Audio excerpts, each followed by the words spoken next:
Would I be correct in assuming that when you speak of anxiety, you don't think of it as a symptom to be removed, but rather as a gateway for exploration into the meaning of life? Yes. Well, you got that exactly right. Now, I think anxiety is associated with creativity. When you're in a situation of anxiety, you can, of course, run away from it, and that's certainly not constructive. Or you can take a few pills to get you over it, or cocaine, or whatever else you may take. You could meditate. Well, you could meditate, but I think none of those things, including meditation, which I happen to believe in, but none of those paths lead you to creative activity. What anxiety means is it's as though the world is knocking at your door, and you need to create, you need to make something, you need to do something. And I think anxiety thus is for people who have found their own heart and their own souls. For them it is a stimulus toward creativity, toward courage. It's what makes us human beings.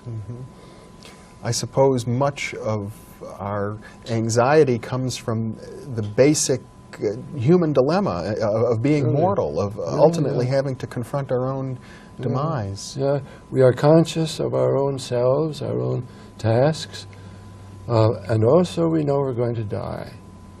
Man is the only creature, men, women, and children sometimes even, are the only creatures who can be aware of their death. And out of that comes normal anxiety. And when I let myself feel that, then I apply myself to new ideas, I write books, I communicate with my fellows, and in other words, the creative interchange of human personality rests upon the fact that we know we're going to die. Of that, the animals and the grass and so on knows nothing.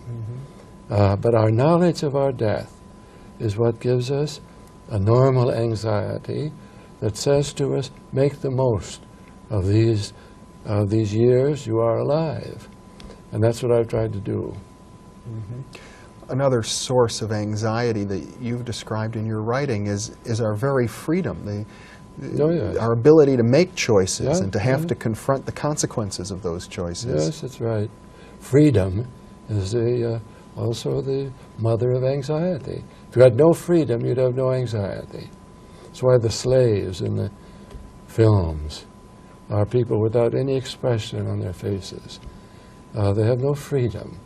But those of us who do have are alert, alive. We're aware that what we do matters, and that we only have about 70 or 80 or 90 years in which to do it. So why not do it and get joy out of it, rather than running away from it? I think that's a little capsule of the meaning of anxiety. Yeah.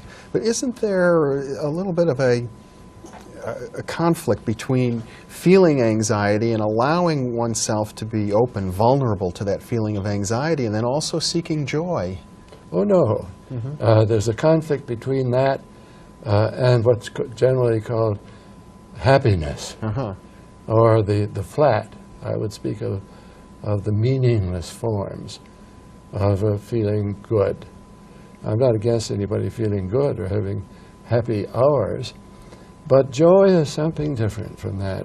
Joy is the zest that you get out of using your talents, your understanding, the totality of your being for great aims. The musicians, the men who wrote music, Mozart and Beethoven and the rest of them, they always showed considerable anxiety because they were in the process of loving beauty, of feeling joy when they heard a beautiful combination of notes. Now that's the kind of feeling that goes with creativity. That's why I say the courage to create. Creation does not come out of simply what you're born with. That must be united with your courage, which both of which cause anxiety, but also great joy.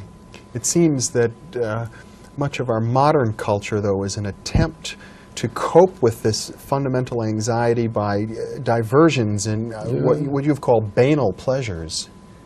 Yeah, well, you just put your finger on the most significant aspect of modern society.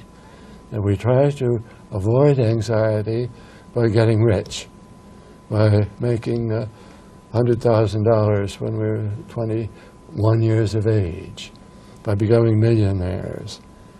Now, none of those things lead to the joy, the creativity that I'm talking about.